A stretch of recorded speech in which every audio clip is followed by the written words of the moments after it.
बोलो जय बोलो। सुबह बाल लोग करने तो है कि नहीं? अभी भूख तो लगी है। जोर बोलो बोलो राजा रामचंद्र सरकार की जय। अब हमें चिंता करने की आवश्यकता नहीं है, क्योंकि अब श्री राम जी का मंदिर बनने ही वाला है। श्री राम राज्य हुआ, राजा राम सरकार बनी। श्री राम जी महाराज का आदेश हुआ कि प्रजा के अंदर सब लोग धर्म के मार्ग का अनुसरण करें। वैसे भी श्री राम जी के राज्य में कोई व्यक्ति ऐसा था ही नहीं जो व्यक्ति धर्म के मार्ग का अनुसरण न करता हो। स्वाभाविक धर्म में सबकी प्रवृत्ति थी। कोई लड़ाई नहीं, कोई झगड़ा नहीं, कोई कोर्ट नहीं, कोई कचहरी नहीं। राम जी के राज्य में एक तो डॉक्टर लोग और एक वकील लोग बहुत दुखी थे, क्योंकि कोई बीमार ही नहीं होता तो डॉक्टर की कहाँ जरूरत। कोई लड़ाई झगड़ा ही नहीं होता तो वकील की कहाँ जरूरत। बहुत परेशान हुए ये लोग, इनकी दुकान चलती ही नहीं थी। अब देखिए, जब उस समय में दुकान नहीं चली, ये ज्यादा परेशान हुए।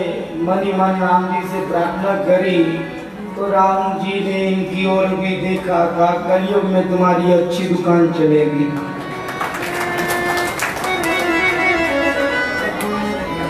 कलयुग में डॉक्टर लोग खूब लूटते हैं,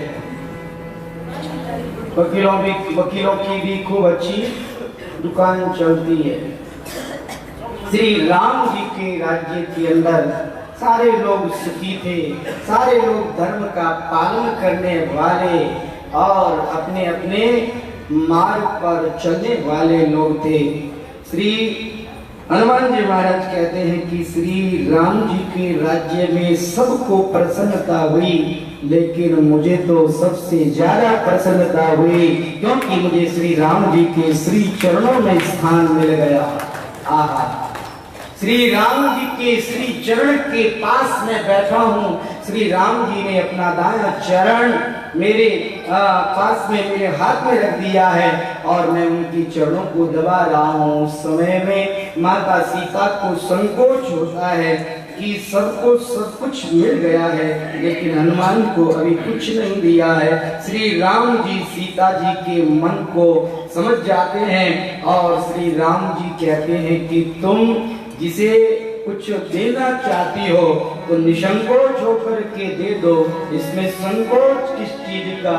श्री सीता माता ने श्री राम जी की आज्ञा प्राप्त करके श्री हनुमान जी महाराज को बड़ी ही सुंदर दिव्य माला पहना दी है, मोतियों की माला। और उस माला को पहन करके श्री हनुमान जी महाराज उस माला के एक एक मोती को देखने लगे, एक एक मोती को तोड़ तोड़ करके देखने लगे। विभीषण जी महाराज ने कहा, हनुमान जी क्या देखते हैं? ये माला बहुत बहुमूल्य माला है, इसे आप कहाँ देख रहे हैं, क्या देख रहे हैं? कहा मैं भी यही देख रहा हूँ कि इस संसार के अंदर बहुमूल्य क्या है। इस संसार के अंदर बहुमूल्य वही वस्तु है जिस वस्तु में मेरे प्रभु विराजमान होते हैं। सीता राम भगवान जिसमें विराजमान है वही बहुमूल्य है, तो मैं इसमें देख रहा हूँ। मुझे कहीं पर भी सीताराम प्रभु नहीं दिखाई देते हैं। कहा, हनुमान जी अगर सीताराम भगवान आपको नहीं दिखाई दे तो क्या उस वस्तु को आप नहीं रखते हैं? कहा, बिल्कुल नहीं, उस वस्तु को हम नहीं रखते।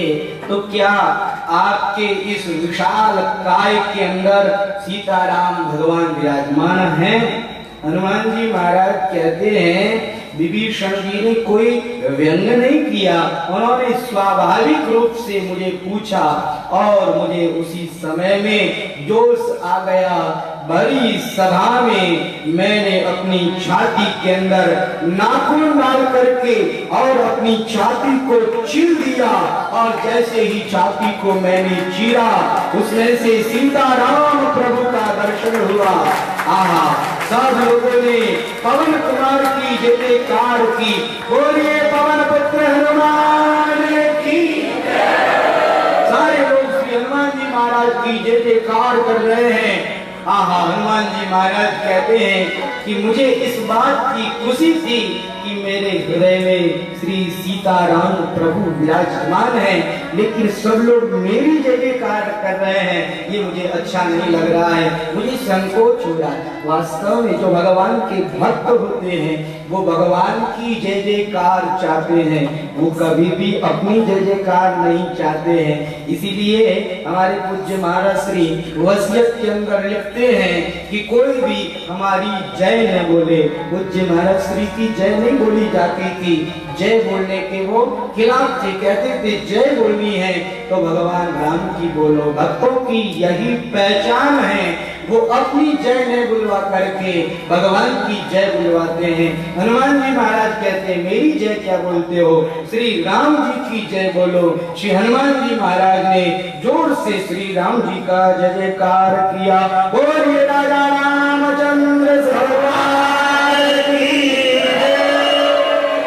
सब लोग श्री राम जी की जय जयकार करने लगे। श्री हनुमान जी महाराज के अंदर और सीताराम प्रभु को देख करके गदगद हो गए सभी लोग। श्री हनुमान जी महाराज कहते हैं माता सीता का मुझे इतना वात्सल्य प्राप्त हुआ कि मैं अत्यंत ही दृष्ट बन गया, और एक दिन माता सीता के महल में जाकर के माता सीता से कहने लगा, माता क्या बात है, आप अपने पुत्र का तो ख्याल ही नहीं रखती हो। देखो आपके पुत्र को भूख लगी हुई है और आपने मेरे लिए कुछ व्यवस्था ही नहीं की। कहा पुत्र थोड़ा सा इंतजार कर लो, मैं स्नान करके आती हूँ और फिर तुम्हें मोदक खिलाती हूँ, लड्डू खिलाती हूँ। हनुमान जी महाराज कहते मैं इंतजार करने लगा, माता सीता स्नान करने लगी। स्नान करके वस्त्र पहन करके माता सीता बाहर आई, और बाहर आकर के उन्होंने मांग में सिंदूर भरी, और जैसे ही उन्होंने मांग में सिंदूर लगाया मैंने माता से पूछा कि माता मैं जब माताओं को अपनी मांग में सिंदूर भरते हुए देखता हूँ तो मुझे लगता है कि ये माताएं ऐसा क्यों करती है। मेरे मन में कब से यह प्रश्न है, आज आपसे मैं ये पूछूंगा, आप मुझे बताइए कि ये सिंदूर आप क्यों लगाती हो। तो सीता माता कहती है कि देखो मांग में सिंदूर भरने से स्वामी की आयु बढ़ती है। हनुमान जी महाराज ने कहा अच्छा मैं अब यही कार्य करूंगा। मन ही मन हनुमान जी महाराज ने संकल्प कर लिया। माता सीता ने मोदक दिए, जल्दी जल्दी मोदक खाए, और अब श्री हनुमान जी महाराज गए, जाकर के उन्होंने सुगंधित तेल अपने शरीर पर लगा लिया, और अपने शरीर पर उन्होंने सिंदूर ही सिंदूर लगा दिया। पूरे शरीर में सिंदूर लगा करके हनुमान जी महाराज सभा के अंदर इकट्ठे हो गए, उनके पास समुपस्थित हो गए। जैसे ही हनुमान जी महाराज आए, हनुमान जी महाराज का वह रूप सबने देखा, सब कहने लगे अरे हनुमान जी ने आज क्या रूप बनाया है। श्री राम जी ने कहा अरे हनुमान क्या बात है, ये तुमने कैसा रूप बना लिया, ये क्या लगाया तुमने।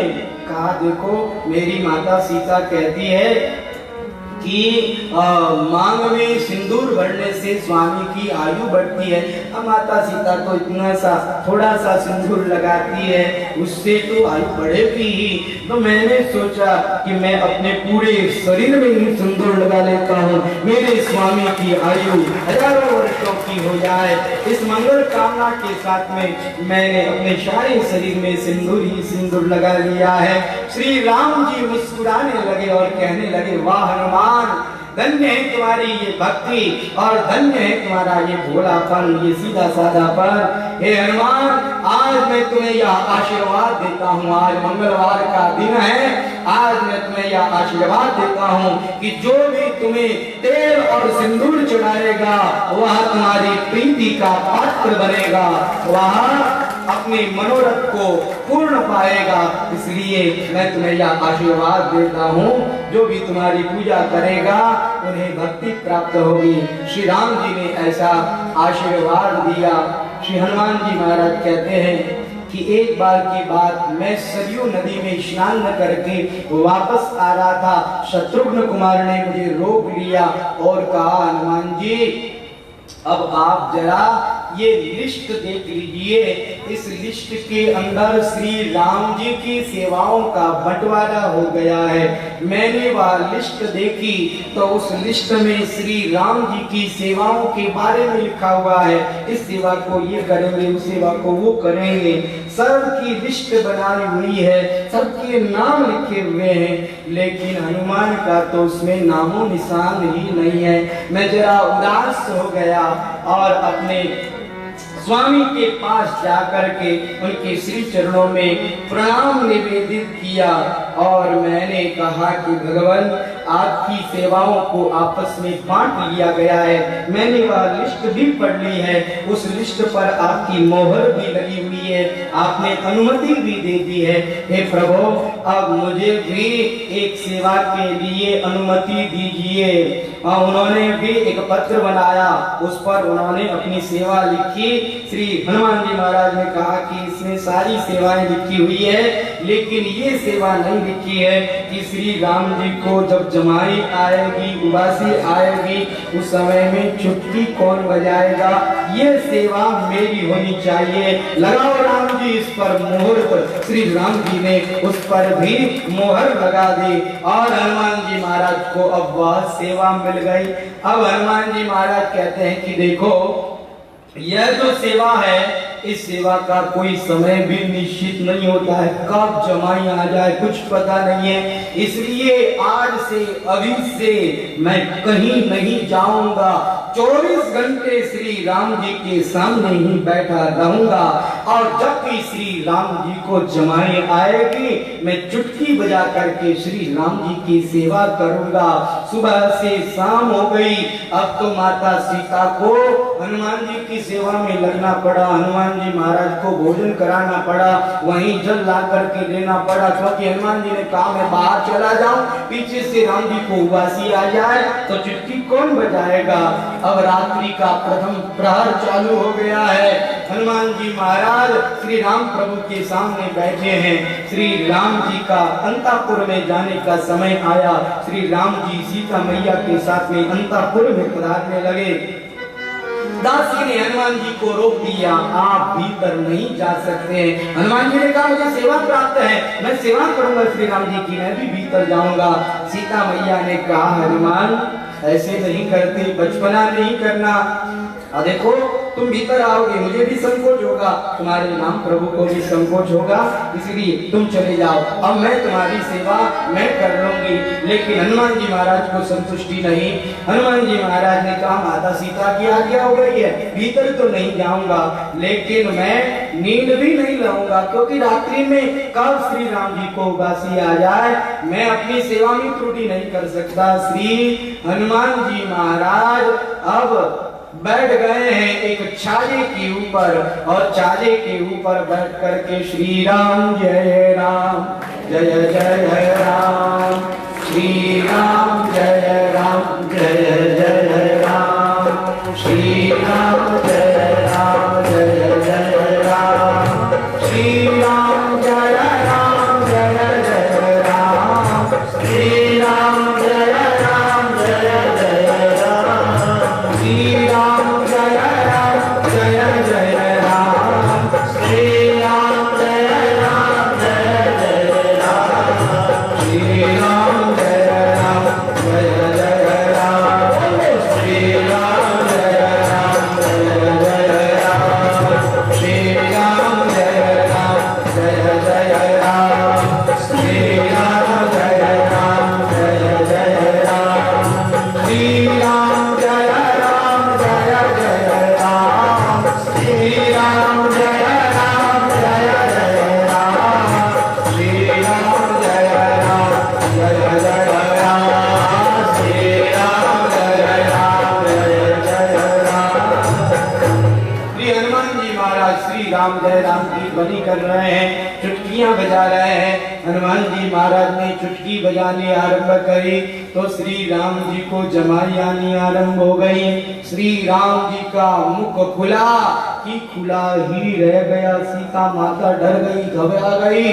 भरत जी को, शत्रुघ्न जी को, लखन जी को बुलाया, उन्होंने गुरुदेव वशिष्ठ जी को बुलाया, सारे वैद्य बुलाए गए, सारे उपचार कर लिए गए, लेकिन श्री राम जी का मुख तो खुला का खुला ही है। सारे उपाय कर लिए गए, श्री राम जी का मुख बंद ही नहीं हो रहा है। अब तो सारे लोग चिंता में पड़ गए। गुरुदेव वशिष्ठ जी महाराज ने चारों ओर देखा, सब लोग दिख रहे हैं लेकिन हनुमान नहीं दिख रहा है। कहाँ है हनुमान? अरे बुलाओ उनको, वही कुछ कर सकते हैं। कहाँ हनुमान जी महाराज? गुरुदेव ने आपको याद किया है। श्री हनुमान जी महाराज वहां से कूद करके जैसे ही भगवान राम के महल में पहुंचे और यह सुना कि श्री राम जी बीमार हो गए। क्या कहा? श्री राम जी बीमार हो गए। चिंता के कारण उनकी चुटकियां बजनी बंद हो गई। जैसे ही चुटकियां बजनी बंद हुई कि श्री राम जी का मुख कमल भी बंद हो गया, श्री राम जी की उदासी बंद हो गई। अब गुरुदेव वशिष्ठ जी महाराज ने कहा कि देखो, तुमने हनुमान जी को सेवा से वंचित कर दिया। और हनुमान जी महाराज चुटकी बजाते रहे, श्री राम जी को उदासी आती रही। देखो, श्री हनुमान जी महाराज के समान कोई सेवा नहीं कर सकता है। अब तो भरत जी ने और शत्रुघ्न जी ने, लक्ष्मण जी ने, सीता मैया ने, सब ने वह लिस्ट फाड़ दी और कहा कि हनुमान, अब तुम ही श्री राम जी की सेवा करो, क्योंकि तुम जैसी सेवा कोई नहीं कर सकता है। श्री हनुमान जी महाराज भगवान के परम प्यारे भक्त हैं। श्री हनुमान जी महाराज के समान इस संसार में कौन सेवा कर सकता है? श्री हनुमान जी महाराज ही ऐसी सेवा कर सकते हैं। श्री हनुमान जी महाराज कहते हैं, अयोध्या के अंदर रोज नए नए उत्सव मनाए जाते हैं। एक दिन मेरा जन्मदिन मेरी माता सीता बहुत आनंद के साथ में मनाती है और मुझे आशीर्वाद देती है और कहती है कि देखो, तुम्हारा जन्मदिन है, इसलिए मैंने आज अपने हाथों से तुम्हारे लिए भोजन बनाया है। हनुमान जी महाराज कहते हैं, हाँ, मुझे इतनी खुशी हुई कि आज तो मुझे मेरी माता के हाथों के द्वारा बनाया गया भोजन मिलेगा। मैं बहुत खुश हुआ, माता के पास जाकर के बैठ गया और माता ने अपने हाथों से मुझे पुरुषना चालू किया। आहा, माता के द्वारा बनाया गया वह भोजन इतना स्वादिष्ट था कि मैं तो खाता ही गया। माता जो भी लाए मैं खा जाऊं, माता जो भी लाए मैं खा जाऊं।